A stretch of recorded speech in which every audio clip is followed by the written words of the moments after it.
Уже в холле театра гостей встречали дамы в бальных платьях и кавалеры во фраках. Фотозона оборудована в стиле 19 века. Пока мамы примеряли образы с карнавальными масками, дети разбежались по мастер-классам.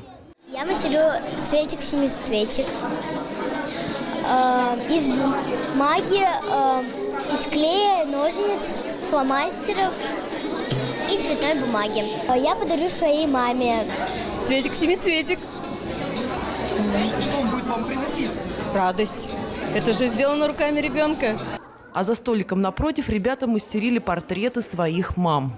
Мы сейчас делаем портрет нашей любимой мамочки в стиле Пикассо. Очень интересный творческий эксперимент. Выбираем глазки, волосы, делаем классные стильные образы.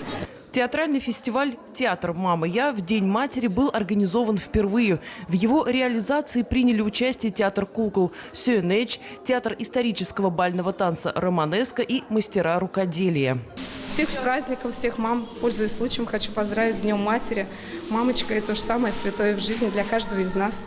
Поэтому всем нам, мамам, кто мамы, нашим мамам, здоровья крепкого, благополучия во всем, поддержки их семей. В завершение праздника детей и их мам ждал спектакль по повести Валентина Катаева «Цветик, семицветик».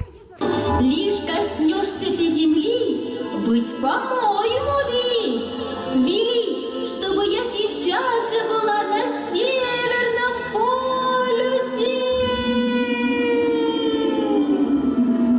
Светлана Шумкова, Александр Лихачев. Новости НТР.